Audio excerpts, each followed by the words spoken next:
أعوذ بالله من الشيطان الرجيم بسم الله الرحمن الرحيم الحمد للہ الصلاة والسلام علی رسول اللہ۔ اللہ سبحانہ و تعالیٰ کا بہت ہی خوبصورت نام ہے النور۔ نور جیسے آپ سمجھتے ہیں، اردو میں بھی ہم نور ہی کہتے ہیں، لائٹ کو کہتے ہیں، اور یہ اللہ سبحانہ و تعالیٰ کا بہت ہی جلیل القدر نام ہے۔ روشنی کی کیا حیثیت ہوتی ہے؟ روشنی نہ صرف خود روشن ہوتی ہے، بلکہ ہم دیکھتے ہیں کہ روشنی کی بدولت ہم ہر چیز کو جو ہے دیکھ سکتے ہیں۔ یعنی اندھیرے میں جو ایک آپ اندازہ بھی نہیں کر سکتے جیسے کوئی چیز کیا ہے، جیسے جیسے روشنی بڑھتی چلی جاتی ہے، چیزوں کی حقیقت جو ہوتی ہے وہ ہمارے سامنے آ جاتی ہے۔ تو اللہ سبحانہ و تعالیٰ کا نام ہے النور، اور اللہ سبحانہ و تعالیٰ کی وجہ سے ہم ہر چیز کی صحیح حقیقت جو ہے وہ جان سکتے ہیں۔ یعنی جس کا اللہ تعالیٰ پر ایمان ہوتا ہے وہی اس دنیا کو، اس کائنات کو، اپنی زندگی کو، ہر چیز کو، اپنے ارد گرد، اپنے یہ زندگی کی جو ایک بے ثباتی ہے اور جو ہماری حقیقت ہے اس کو صحیح طور پر جان سکتا ہے۔ یہ ایمان کا نور ہی جو ہے جو انسان کو جو ہے ہر طرح اس حقیقت سے روشناس کرتا ہے، اور پھر انسان کو وہ ہدایت ملتی ہے۔ جیسے آپ کو رستہ بھی اگر چاہیے ہوتا ہے تو آپ کو روشنی کی ضرورت ہوتی ہے کہ آپ اپنا رستہ پا سکیں۔ تو یہ ایمان کا نور ہی ہے کہ جب انسان کا اللہ سبحانہ و تعالیٰ پر ایمان ہوتا ہے اور اللہ تعالیٰ کے بتائے ہوئے رستے پر انسان چلتا ہے تو پھر اس کو وہ روشنی ملتی ہے جو اس کو اس کی منزل کا پتہ دیتی ہے، جو اس کو اس کی منزل تک لے کر جاتی ہے۔ قرآن میں سورۃ النور میں بہت عظیم الشان ایک آیت آتی ہے، اللہ نور السماوات والارض، کہ اللہ سبحانہ و تعالیٰ جو ہیں آپ نور ہیں آسمانوں اور زمین کے۔ یعنی یہ زمین اور آسمان کی جو حقیقت ہے وہ اللہ سبحانہ و تعالیٰ کی بدولت ہے۔ جیسے کہتے ہیں نا کہ زندگی جو ہوتی ہے، کسی کی آنکھ میں اگر زندگی دیکھنی ہوتی ہے تو انسان روشنی دیکھتا ہے، اور تو اللہ تعالیٰ جو ہیں وہ نور ہیں اس تمام کائنات کا، کہ اللہ سبحانہ و تعالیٰ کی بدولت ہی جو ہے یہ کائنات موجود ہے۔ اور پھر اس نور کی جو ہے وہ مثال دی گئی، مثل نورہ، یعنی اب اس نور کی کیا مثال ہے، کمشکاتن، ایسے کہ جیسے کوئی طاق ہو۔ طاق کسے کہتے ہیں؟ جیسے انگریزی میں آپ نچ کہتے ہیں، کہ ایک انڈینٹ ہوتا ہے دیوار کے اندر۔ پرانے زمانے میں جب یہ لائٹ وغیرہ نہیں ہوتی تھی تو دیواروں میں ایسے طاق ہوتے تھے کہ جن کے اندر آپ چراغ یا لالٹین یا اس طرح کی چیز رکھتے تھے۔ تو ایک مثال دی جا رہی ہے ایک طاق کی، اور اس طاق میں ایک چراغ ہو، یعنی مصباح کا جو ہے ایک چراغ کی ایک بات کی جا رہی ہے کہ چراغ کا کیا کام ہوتا ہے کہ روشنی دے۔ مصباح کا لفظ جو ہے صبح سے ہے، جیسے صبح روشنی لے کر آتی ہے تو مصباح جو ہے اس چراغ کو کہتے ہیں کہ جو صبح کی مانند روشنی لے کر آتا ہے۔ اور چراغ شیشے کی قندیل میں ہو، یعنی ایک چراغ ہے اور چراغ کے باہر جو ہے ایک شیشہ ہے۔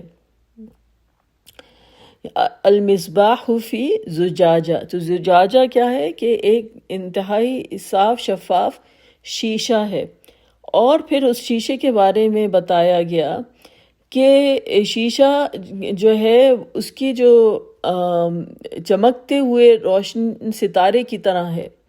یعنی جیسے ہوتا ہے نا کہ آپ نے دیکھا ہوگا کبھی کوئی گلاس کلینر کا اشتہار دکھاتے ہیں تو اتنا صفائی سے گلاس کو صاف کرتے ہیں کہ وہ اس میں سے ایک جو ہے نا سٹار چمکنے لگ جاتا ہے۔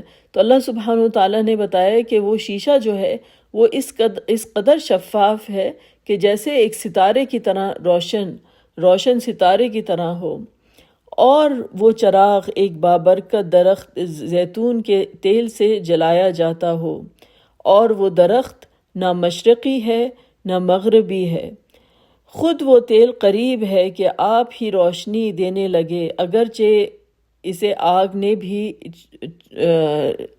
بھی نہ چھوئے۔ نور علی نور، یعنی نور کے اوپر نور، اور اللہ تعالیٰ اپنے نور کی طرف رہنمائی کرتا ہے جسے چاہے۔ لوگوں کے سمجھانے کو یہ مثالیں اللہ تعالیٰ بیان فرما رہا ہے، اور اللہ تعالیٰ ہر چیز کے حال سے بخوبی واقف ہے۔ یعنی ایک بہت ہی گہری مثال دی گئی ہے، اور ہم دیکھتے ہیں جب علماء اس کی تفسیر کرتے ہیں تو وہ بیان کرتے ہیں کہ یہ انسان کے دل کی طرف اشارہ ہے۔ یعنی جس طرح سے ایک طاق ہے اور طاق کے اندر چراغ ہے، تو انسان کا بھی آپ دیکھیے اللہ سبحانہ و تعالیٰ نے ایک رب کیج بنایا ہے، ایک سینہ بنایا ہے، ایک کیوٹی ہے، اور اس کے اندر انسان کا دل ہے۔ اور یہ دل جو ہے اللہ تعالیٰ نے جو چراغ کی جو مثال دی کہ ایک شفاف شیشہ ہے، اسی طرح سے انسان کی فطرت ہوتی ہے جو اللہ تعالیٰ نے دی ہوتی ہے، جو ان کرپٹڈ، جو بالکل صاف شفاف انسان کی فطرت ہوتی ہے، جس پر یہ دنیا اور نفس جو ہے وہ اور شیطان اثر انداز نہ ہو، تو وہ فطرت جو ہوتی ہے وہ رب کو پہچانتی ہے، وہ بالکل صاف شفاف ہے۔ روشنی کی خاص یہ بات ہوتی ہے کہ روشنی کتنی بھی زیادہ ہو، اگر آنکھ کے سامنے ایک جھلی بن جائے کیٹریکٹ کی، تو ہم دیکھیں گے کہ وہ روشنی کسی کام کی نہیں ہوتی۔ اسی طرح سے انسان کی فطرت جو ہے وہ اتنی جتنی صاف شفاف ہوگی، یعنی گناہوں کی پلید اور گناہوں کی سیاہی نے اس کو دھندلا نہ کیا ہوگا، تبھی انسان جو ہے وہ اللہ تعالیٰ کے نور سے جو ہے وہ مستفید ہو سکے گا۔ تو یہ ایک مثال دی گئی کہ ایک صاف شفاف جو ہے وہ شیشہ ہے، اور پھر اس کی اللہ تعالیٰ نے ایک مثال ایک اور دی کہ وہ چراغ جو ہے وہ ایک بابرکت درخت زیتون کے تیل سے جلایا گیا ہے۔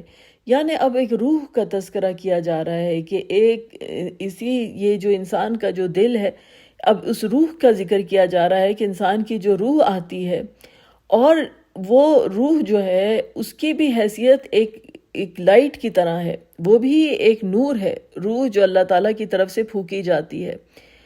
اور پھر یہ روح جو ہے اگر شیشہ جو ہے صاف شفاف ہو، تو یہ روح جو ہے یہ اپنے رب کو پہچانتی ہے، اور اس میں یہ جو ہے ابھی اس کو آگ نے بھی نہیں چھوا ہے، اور یہ جسے کہتے ہیں کہ یہ خود روشن ہونے کی حامل ہے۔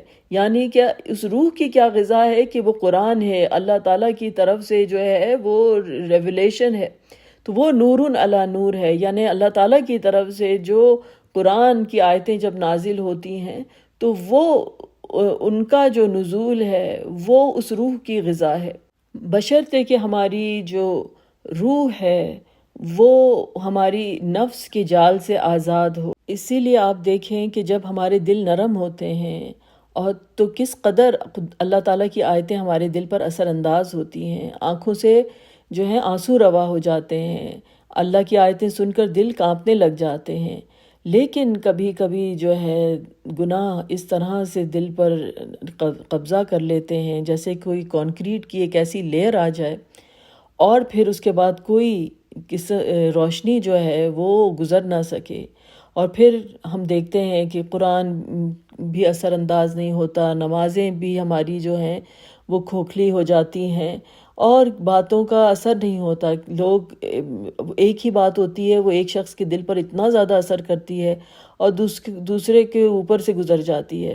تو یہ انسان کی اپنی فطرت کی پاکیزگی جو ہے وہ بہت ضروری ہے۔ تو اس کا طریقہ کیا ہے؟ اس کا طریقہ ہے کہ ہم اللہ تعالیٰ کا ذکر کریں۔ یہ ذکر جو ہے وہ دل کی پالش کی طرح ہے، استغفار، اور پھر اچھے اعمال، اور پھر اپنے آپ کو ہم بچائیں، اللہ تعالیٰ کا تقوی اختیار کریں، تاکہ پھر وہ ہمارے دل پر جو ایک زنگ لگ جاتا ہے اور اس زنگ کی جو ایک لیئر جم جاتی ہے وہ دھل سکے۔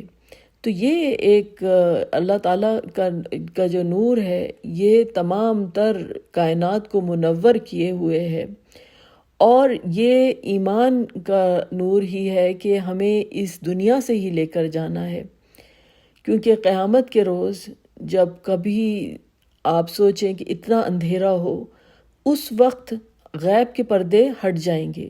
یعنی ابھی تو ہمارا ایمان جو ہے وہ بالغیب ہے نا، اس وقت جو ہے غیب کے پردے ہٹ جائیں گے، ہر چیز جو ہے وہ سامنے آ جائے گی.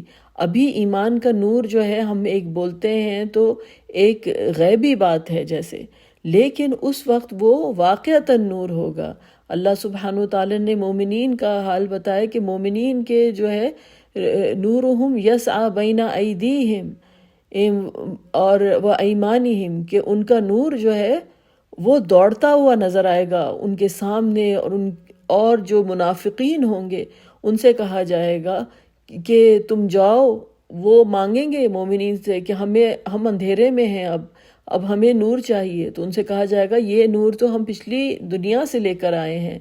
تو یہ دنیا ہے کہ جہاں انسان اپنے دل کو، اپنی روح کو جو ہے اللہ تعالیٰ کے نور سے منور کرے، اور یہی نور جو ہے ہمارا کل اثاثہ ہوگا اس دن کی تاریکی میں. اس دن ہمیں رستہ دکھائے گا. جس طرح سے ہم اہدنا الصراط المستقیم کہتے ہیں اور اللہ تعالیٰ کا نور جو ہے وہ ہمیں ہدایت دیتا ہے، اس دن پل صراط پر ہم اسی نور کو لے کر جائیں گے کہ جس نور کو ابھی ہمیں یہ رستہ دکھا رہا ہے. اس دن پل صراط پر وہ ہمارا ساتھی ہوگا اور ہمیں رستہ دکھائے گا. تو ہم اللہ تعالیٰ سے دعا کرتے ہیں، ربنا اتمم لنا نورنا واغفر لنا انک علی کل شیء قدیر، کہ اے ہمارے رب ہمارے نور کو مکمل کر دیجئے اور ہمیں معاف کر دیجئے، ہم سے درگزر فرمائیے، بے شک آپ ہر چیز پر قادر ہیں. وآخر دعوانا ان الحمد للہ رب العالمین.